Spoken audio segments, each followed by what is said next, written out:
Check it out. It's the Laugh to Learn podcast.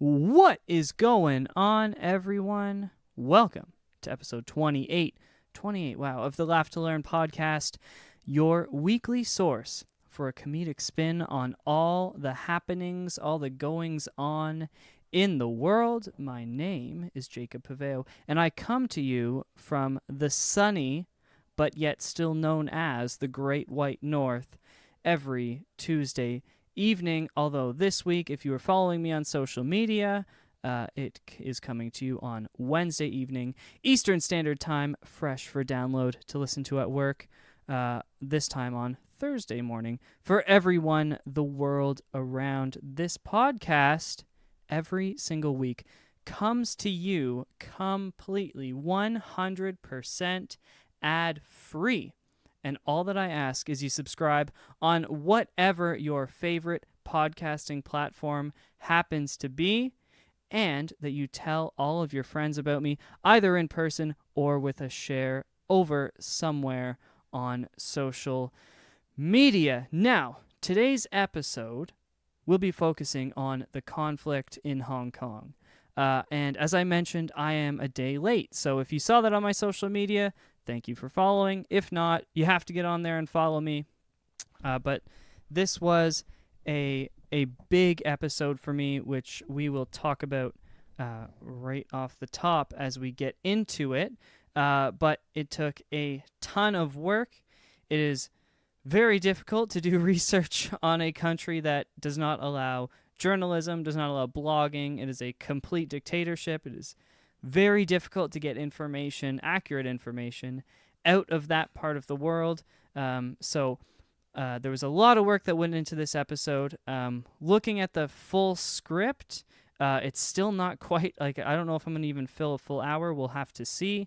But this is one of those where I could have spent 2, 3, 4 weeks doing research. I spent about a week and a half, and I had to take an extra day because there was some stuff kind of breaking that I wanted to include towards the end, and I wanted to go over everything to make sure I had it all right. So please share this one. If you like it, let me know, because it'd be really cool. Like I said, a lot of work went into this one, so you can share it with your friends if you dig it, and tell them that they need to check it out, because that's what I want from you. That's really all that I want, is your love and your appreciation, and your friends. So without any further ado, here is the special one-topic episode, which I have named ahead of time, which I never do. But I've decided to call this one Hong Kong's Fight for Freedom. So as I alluded to off the top, a few months ago, at the beginning of June, I had an entire episode which was very similar to this one. It was the exact same topic. I had it written, I had it edited, and I was waiting to record it. Usually what I like to do is my research throughout the week. When I come home on Tuesday, this is just a quick look inside my process, I will take all my notes from the week. I'll quickly scan any new articles to make sure that there's nothing really big breaking or that none of my information was wrong, and then I will write my script. I'll eat. I will come back down. Actually, that's not even true. I usually don't eat. I'll usually get a drink. I don't like being full when I'm recording because I agree with a lot of people that it kind of makes you lazy. So I don't eat, but I will get a drink, take a break, come down with fresh eyes, read it over once through, and then record it. And basically what happened was when I came back to record it, I had written it, left, came back only after about 15 or 20 minutes. And I learned that my main source that I had been using all week, there was two main sources actually, but one of them had been disastrously wrong about their reporting. So I decided to pull that episode in early June. I didn't release anything that week because I'd rather miss a week than put out a bunch of potentially untrue information, and which for sure, like looking back now, it was untrue. So it's a very good thing, I think, that I didn't release that episode. At the time that I stated that it's very difficult to understand exactly what is happening in Hong Kong right now, primarily because, unlike the episode I did on the Venezuelan movement, the Chinese government is far, far better at putting out misinformation, which we will get into, and denying access to journalists and to bloggers and even amateurs like myself. Like, if their own citizens have like a podcast, they will have someone listen to it and then go after them. It's crazy, but it's something that government is very, very good at. They are very efficient at shutting down the people, right? And yeah, so as someone who really prides myself on presenting as balanced an argument as I can, no matter the circumstance, I was really pissed off. And the reason I'm not even going to say the publication, it was a big publication,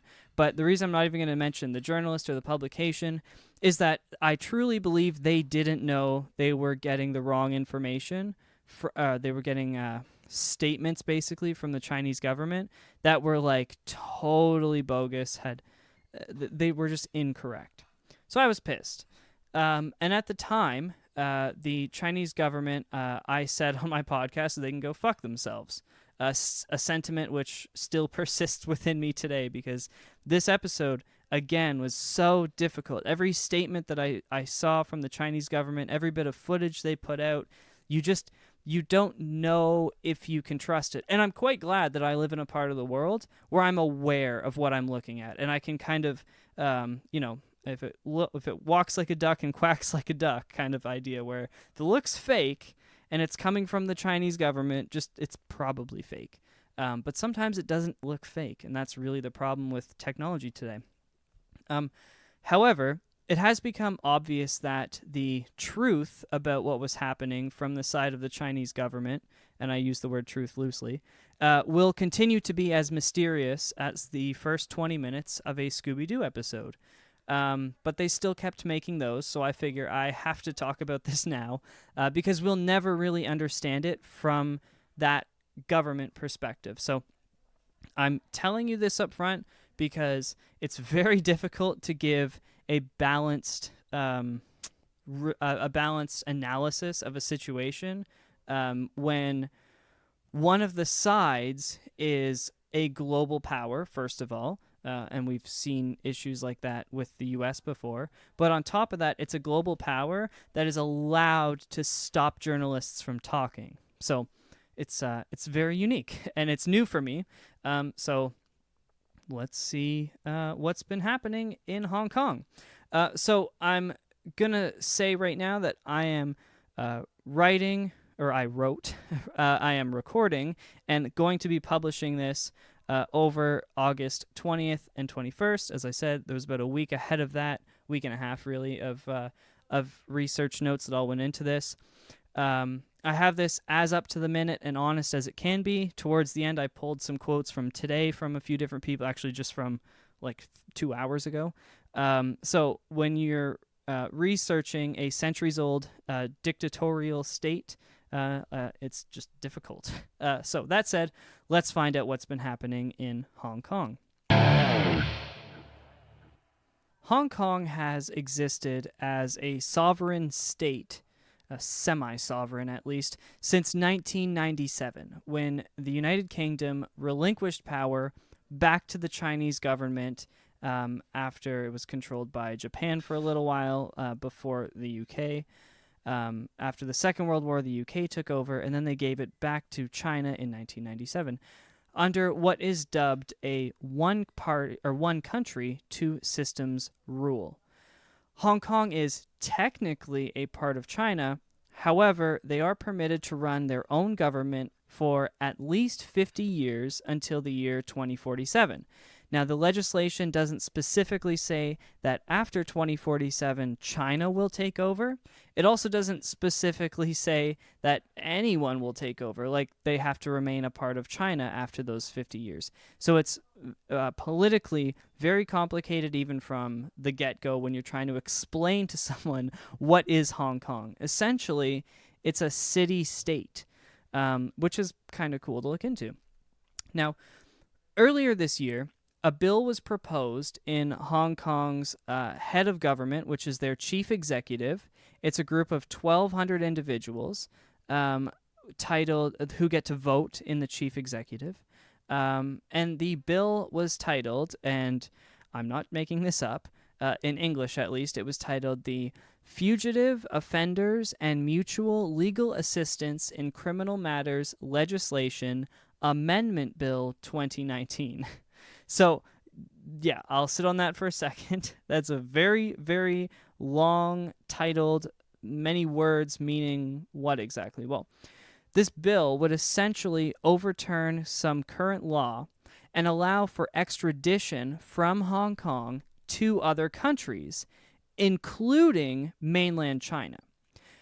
Current residents of Hong Kong are protected right now, as any crimes committed in China cannot be punished by the Hong Kong government. You can't be extradited. As well, if you are punished by the Chinese government in Hong Kong, that is illegal. It's not allowed unless you go back to mainland China on your own. So the Hong Kong government will not send you back. It's almost like getting to Mexico, right? If you break the law in the US, you can go and hide in Mexico and they can't extradite you. It's the exact same idea. If you break the law in China and you go to Hong Kong, they cannot extradite you. Now, we're going to get into this, don't worry. So, because I'm sure there's a million questions running through your head.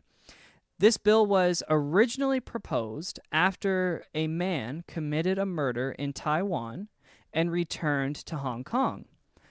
The Hong Kong government could not extradite him, even though they wanted to. So they publicly said that they want to send him back. They know for sure he was the murderer, but they can't.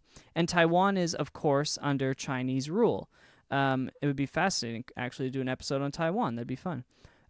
Because the man couldn't be sent back to China or charged in Hong Kong with a crime he committed in China, right? They can't put you on trial for something you did somewhere else. You can't do that. He was actually only convicted for money laundering, which happened inside Hong Kong. But this man, quite literally, got away with murder. And the citizens of Hong Kong actually have a great fear of this bill, right? So when you simply say that, well, this guy killed someone in Taiwan, we know he did it, we want to send him back, so we want to write a law for that, you're kind of thinking, that sounds reasonable, right? We don't want, what if he didn't money launder, right? He would be walking around the streets of Hong Kong, even though we know he killed someone over there. That's a little messed up. But China's a very different place, right? Hong Kong is a very different place. So the citizens of Hong Kong have a great fear of government and the potential for political prisoners at the hands of the Chinese government. And they have a very good reason for feeling that way. And this creates a real conflict of both moral and principle for the people of Hong Kong. In 2015, for example, a number of bookstore owners and bookstore employees from a specific chain vanished over a few weeks, all of which were later discovered to be held in detention in mainland China for various crimes against the state. Now, essentially, they were selling books and promoting books that the Chinese government didn't like. Now, there's no physical evidence here. However, it is widely believed, and once again, if it walks like a duck, if it quacks like a duck, it's a duck, you know what I'm saying? It is widely believed that all of these men were kidnapped and later arrested on the other side of the border so as to not break the conventional law. So essentially, the Chinese government had people go in, kidnap you, drag you across the border, and once you were across the border, they legally arrested you. So that's what's believed to have happened because these guys were promoting books and literature that the Chinese government did not like. Well, yeah. So more recently, I was going to go into an anecdote, but I have to save those for the end. It's going to be difficult for me. It's not my usual way of doing an episode, but I want to get the information out there fairly. So more recently, a Hong Kong consulate official working for the United Kingdom's consulate as a permanent resident of Hong Kong. So he was born in Hong Kong. He lived in Japan for a few years. He studied, I think, at Cambridge. I didn't write it down, but he went to the university in England, and I believe it was Cambridge. And he's very well educated. He's now moved back to Hong Kong, and he's working for the United Kingdom as a resident of Hong Kong in their consulate, as a business analyst of some sort. Well, it appears that a few days ago, he entered the mainland to attend a business conference. It's not clear if he went using an English passport, a Chinese passport, or a Hong Kong passport it would have been, or if he went with a political political paperwork, a delegation paperwork. So it's not clear what he used to cross the border, although I'm sure all parties involved know. But upon trying to return the exact same day after the conference to Hong Kong, he was arrested at some point and is currently being held for a maximum of 15 days on a, quote, administrative detention in an undisclosed location. Now, the crazy thing is the Chinese government says he wasn't arrested at the border. The UK and a few different news agencies as well reached out to see how many arrests happened at the border between Hong Kong and China on that day. There's like a bridge there that everyone has to go over and go through security. And they said none. He wasn't arrested here. So we know that he was on the phone with his girlfriend telling her that he was about to cross the border. So he was literally arrested either at that border and they're lying about how many people are getting arrested there, or he was arrested like 15 feet from there. That way they don't have to give us that statistic. So they're either lying about a statistic they need to provide, or they're doing something to go around the need to provide said statistic. And no reason has been given, nor do they need to give a reason, to the United Kingdom and Hong Kong for his detention. And the reason they don't need to give one is they don't have those sorts of agreements. Now, in June, as I referred to at the top of the show, I attempted to do an episode on this when the protests first began. And you can see from these two little anecdotes here, the bookstore owners and this consulate official, that the people of Hong Kong have reason to believe that the government will use any of this power that you give them in a very negative way, because they've already broken the rules with those laws in place. So very quickly, very quickly, Carrie Lam, who was that's got to be the most whitewashed name of any Chinese politician, she indefinitely suspended this bill when these protests began. So within a few days, the bill was suspended. So you have to ask, why am I talking about this then? And I was rather pissed off when I started researching this, and the first thing I see is, well, the bill's been suspended, because that was the Chinese argument at the time, and this is why I ended up pulling that last episode. Well, before you jump back to Joe Rogan's podcast, because the bill is suspended and there's nothing to talk about here, it's important to note that she is pro-Beijing, and of course, Beijing is the capital of China, so she's pro-Chinese government, just as an aside, so you're aware. And the bill has not been officially withdrawn. Okay? So it's been indefinitely suspended, but not withdrawn. Therefore, she could technically bring the bill up for a vote and push it through on any given night while the population sleeps. So right now, it's the middle of night in China while I'm recording here. It's actually almost morning there now. She could literally bring the bill up right now for a vote in the middle of the night, and no one would know about it. You wake up in the morning, and it's like, what the fuck? And they passed it. She can still do that. So, protesters today are demanding that the bill be fully withdrawn. That's what they've been asking for. They are also asking for an independent inquiry to look into police misconduct and brutality during these protests. Two things which I think really aren't that much to ask for, right? So, for anyone who may be unaware, the Chinese government in the past has taken no shit when it comes to citizens attempting to voice their concerns and opinions. Tiananmen Square is the most blatant example. If you know nothing about it, look into it. In China, you still cannot Google Tiananmen Square. Nothing comes up. You can't find anything about it online. That's a dictatorship. It's so messed up. But here, if you Google Chinese police brutality, it's literally begging for some Asian guys to record their own rap album straight out of Hong Kong, okay? Except, of course, they can't call themselves NWA. They'll have to call themselves CWA.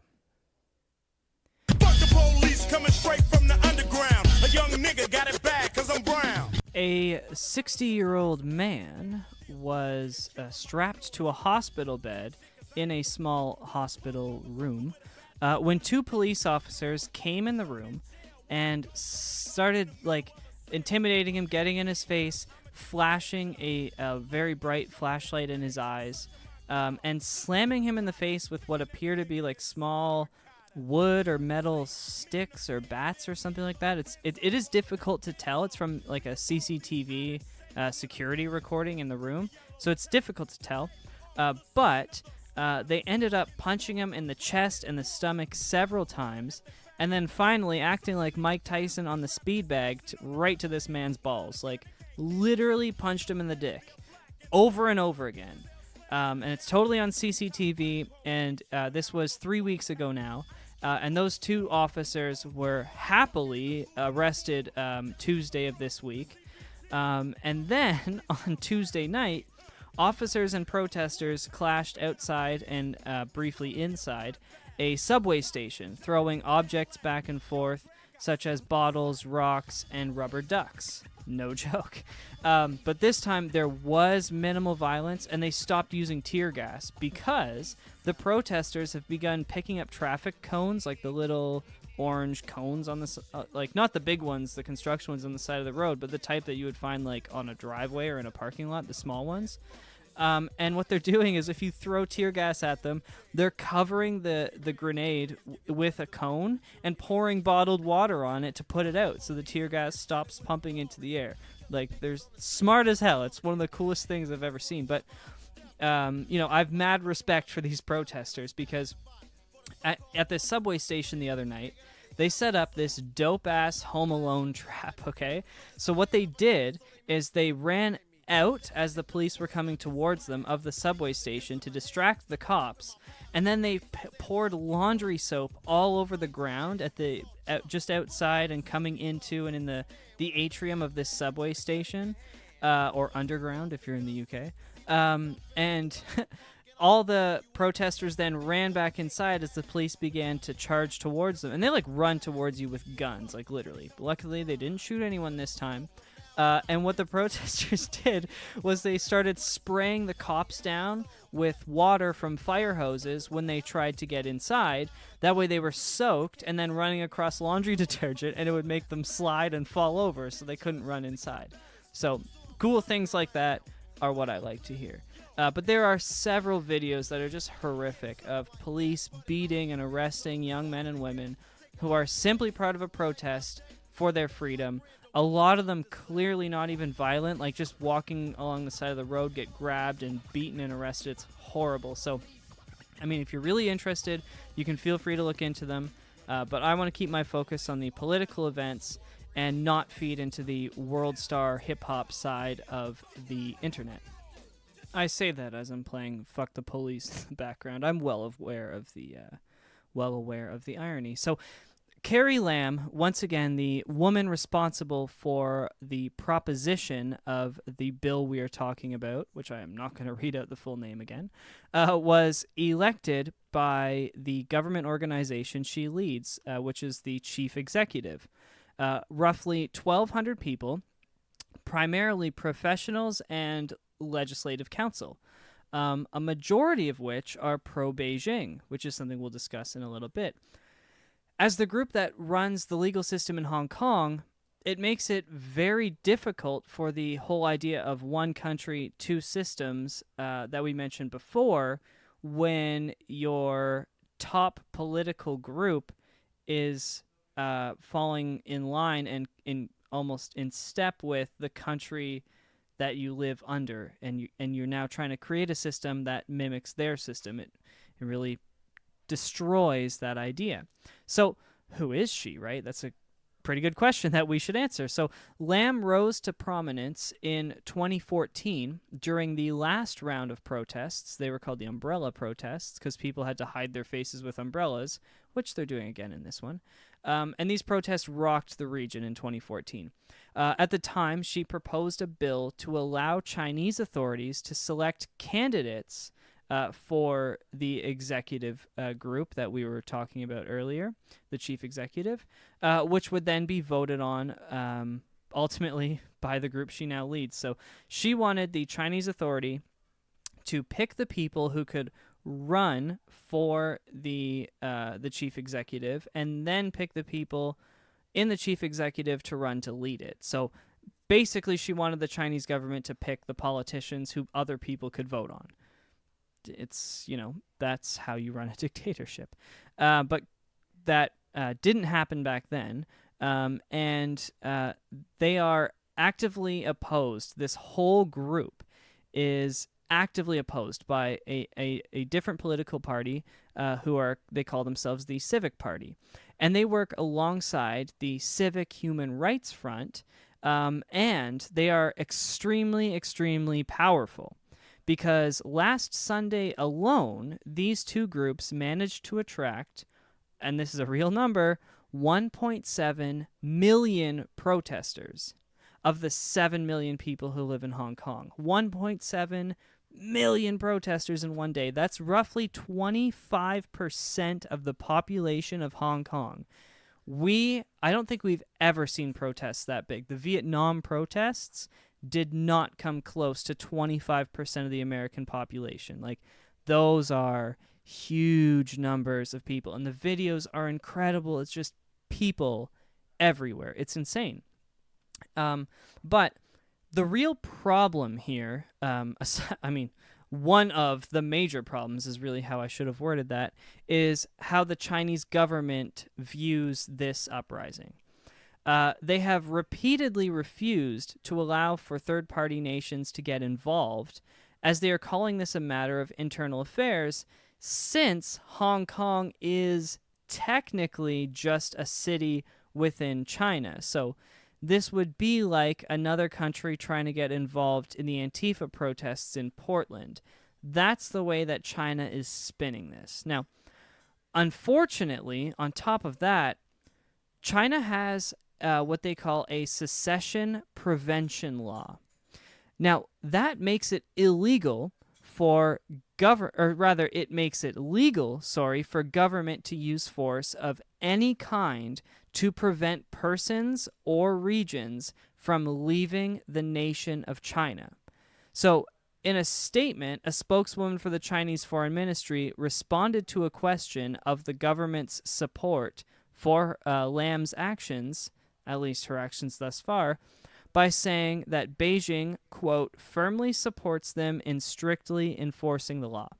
So just to reiterate, the Chinese government has a literal law that says that if any part of the nation of China tries to leave the nation of China, they have the legal right to use force of any kind. Any kind. And they can use that force completely legally within their system. So that's what makes this very dangerous for the people of Hong Kong. That's why they're hiding their faces with umbrellas and masks and gas masks and everything. Now, this statement that Beijing firmly supports them in strictly enforcing the law was followed a few days later by another statement, which I already alluded to. Quote, "I need to emphasize in plain truth, Hong Kong is part of China, and its affairs are entirely China's internal affairs." End quote. So that is telling you everything you need to know. That the Chinese government, we all know they have this anti-secession law. We all know that they are a supremely ruled dictatorship where you have to do what they say. And now they are saying to any country who wants to try and get involved, back the fuck up, because this is our city and we are controlling it no matter what. So on top of all of this, the government has tried to run counter-narrative campaigns online and have so far had roughly 1,000 Twitter accounts, and all we know is it's been, quote, several, unquote, Facebook pages removed for being linked directly to a Chinese government-run fake news campaign aimed towards steering protesters back into their homes and off the streets. So they're trying to put spins on this. They're putting out straight-up lies to the people of Hong Kong to get them off the streets. There's also some stuff out there that I have not been able to verify, but I'm going to mention that the Chinese government has had a few accounts taken down which were actually aimed at people who are pro-China to get them into the streets fighting. There was a big event just a few weeks ago where the same subway station that the police were at on Tuesday of this week, which was last night for me, only a few weeks ago, a bunch of people were doing a peaceful sit-in. They were just sitting on a subway platform, and men in white tank tops, I guess, came in and beat the fuck out of a ton of people.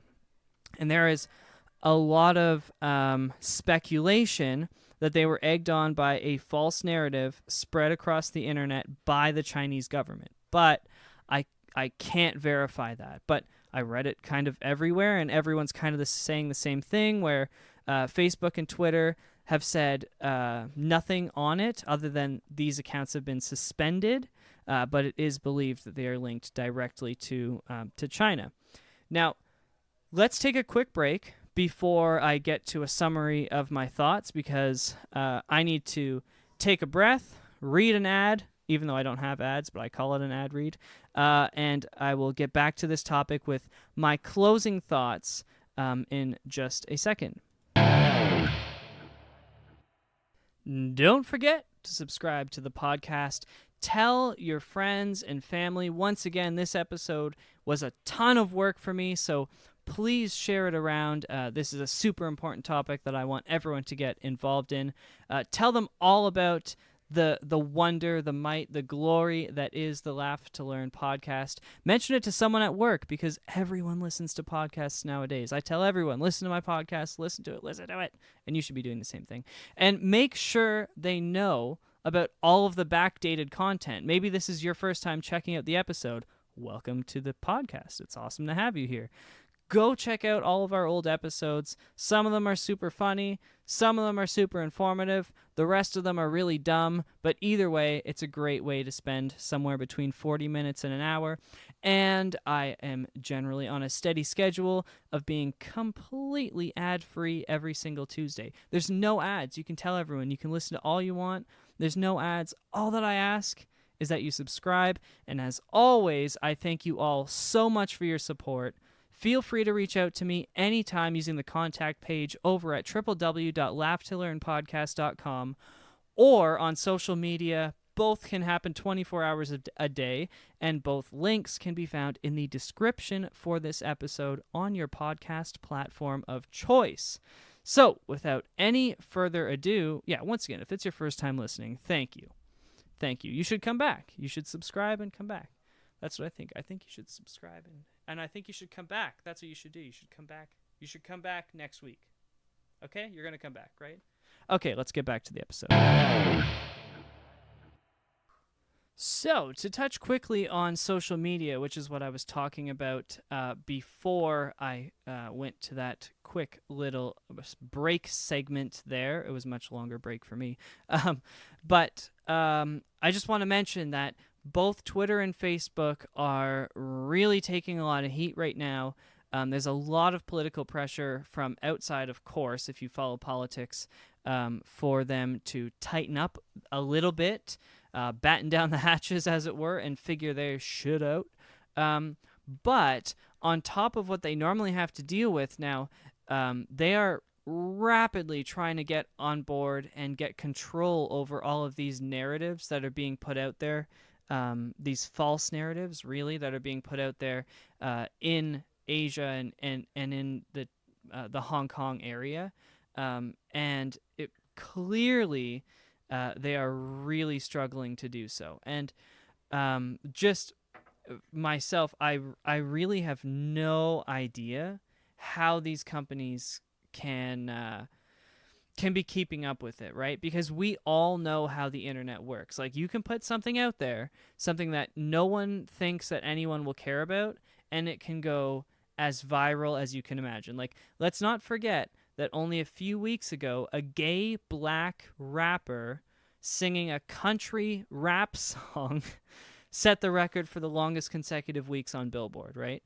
That's something that can't be predicted. Literally, no one would have ever predicted that Lil Nas X and Billy Ray Cyrus would together have the biggest #1 song ever, right? So when you're talking about things going viral in today's day and age, it's so difficult to predict, and it's so difficult for them to stay on top of all the lies that are being put out there and everything. So there is a big meeting that I was reading about happening where some super smart people are trying to get together in a room to figure out what they can do specifically around Hong Kong and a few other of these quote-unquote flashpoint areas of the world. But thus far, I really don't know how they're going to do it. It's so difficult, and it's so ingrained in society now that you can't just pull it out. You can't just turn it off there. It's going to be super, super interesting to see. And next, I want to respond to a statement that was actually directed at the Canadian people, because it was really directed at the Canadian government, but we over here pay our taxes. We choose to. We could vote that out if we wanted to. And we podcast if we want to, and we do all that we want here. And unlike Chinese people, we have the right to do so. So you can probably guess how this is going to go. In Montreal today, the Prime Minister of Canada, Justin Trudeau, stated, quote, "As a global community, we must recognize that China is a growing power and increasingly assertive towards its place in the international order." Quick end quote there. That's fucking hilarious that he called China a growing power. Like, that's such a slap in the face. Like, we're Canada, right? We're not tiny. We're the sixth largest economy in the world. Let's guess. China, the US, the UK, France, Germany, Canada. Yeah, we got to be 6. That's my guess. I'll check after. Japan might be up there. Anyways, I'm guessing 6. But we're one of the largest economies in the world, but China's significantly larger than us, and we're like, they're a growing power, so we need to be a little careful. That's fucking dry. Back to his quote, "But make no mistake, we will always defend Canadians and Canadian interests. We do not escalate, but we also don't back down." End quote. Ooh. To which, almost immediately, like literally almost immediately, a Chinese spokesperson responded with, quote, "We demand the Canadian side to deeply reflect upon its mistakes, put itself in a right position, stop its wrongdoing before it's too late, and exercise prudence in words and deeds on Hong Kong-related issues. Otherwise, it will cause greater damage to our bilateral relations." End quote. This is the difference here, okay? We in the West, and I don't mean the Western Hemisphere, I mean the modern world, which China is not a part of, don't take demands from literally anyone. Literally anyone. Because when you grow a society who need to bend over when you say, shut the fuck up when you look at them, and sit in a cell for reading a Quran or the wrong book, you create a spokesperson who thinks that those sorts of demands are common in the world, right? They straight up said that we demand the Canadian side to deeply reflect upon its mistakes, right? It's the reason why dictatorial governments are going down faster than porn stars. For real. That sort of language, that communication, the cultural difference make this problem significantly worse than it appears on the surface. Because we actually know or knew how to deal with religious extremists. It was different, but we knew how to deal with it. In part because we all know someone who's a little crazy religious, right? These guys that were out there in the desert, they were just a few steps beyond that. But we had sort of seen it before, and we had our own extremists before, right? But they got their craziness in a rational way by reading a book we could read, and we can understand why they wanted to kill us or kill that person or destroy that building, right?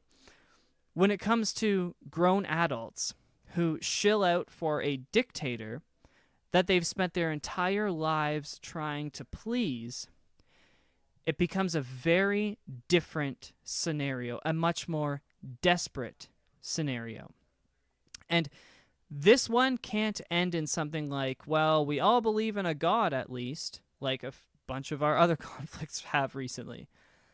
Because this is one living man who can do whatever he wants. And to say no to him is to literally have your tongue cut off. So when they put out a statement saying that we demand the Canadian side reflect upon its mistakes and put itself in the right position, listen to that language, put itself in a right position, stop its wrongdoing before it's too late, and exercise prudence in words and deeds on Hong Kong-related issues. Bro, fuck you. What are you talking about? That language comes from a broken society that is fear-driven, violence-mongering language that we in the modern developed world simply do not react to. Simply do not react to at all. It doesn't do anything, right? So it's the reason that I'm saying this is just to show how different that system is. We would never put out a statement. The U.S., right, who literally control the world, would not put out a statement worded like that because we understand history. We've seen the rise and fall of all of these societies, and we learnt from the ones that seemed to work by lasting the longest. And the ones that lasted the longest did not demand of the people, just like you can't demand of an enemy, because that only ends in conflict. It's a very conflict-inducing statement. Now, for me, the big hurdle in how it got here, how it got this far, is how Carrie Lam, again, the chief executive right now, was elected onto a board which is primarily government-supporting businessmen, Chinese government-supporting businessmen. When you look at 2014, and it wasn't like that. That's why when she tried to push it through to get the Chinese government to select who gets to run, it was turned down. It didn't pass through, right? So how in just a few years did it switch? But the answer actually came to me last night. I couldn't find any writing on this, which is actually a little disappointing. And I felt dumb, actually, for not realizing this much sooner.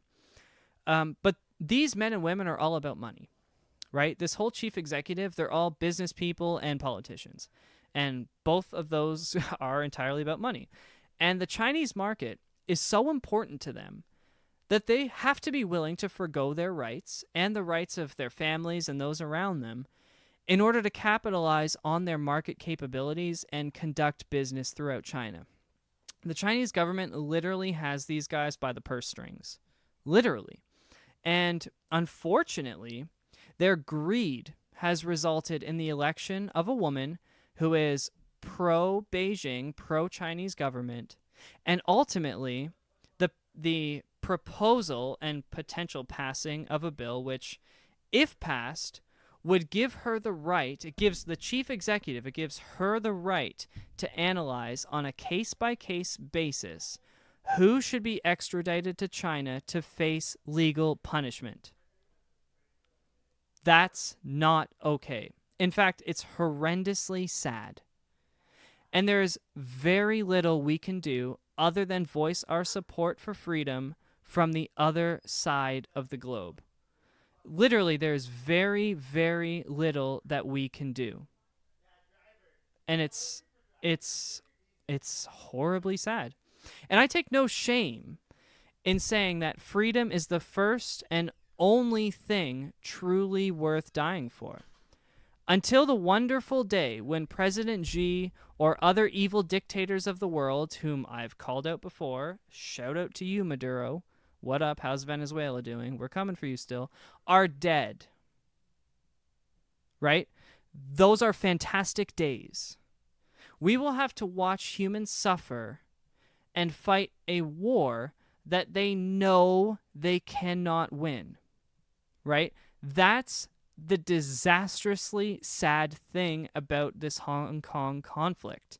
They cannot do it alone, and we cannot get involved because it would be the end. It would be the end of everything. It would be a nuclear war. We cannot help them no matter how much they want us to. And it's a stark reminder for everyone here, especially any decision makers from a small business to someone who runs a podcast to government, that you need to see something from all angles before making a decision.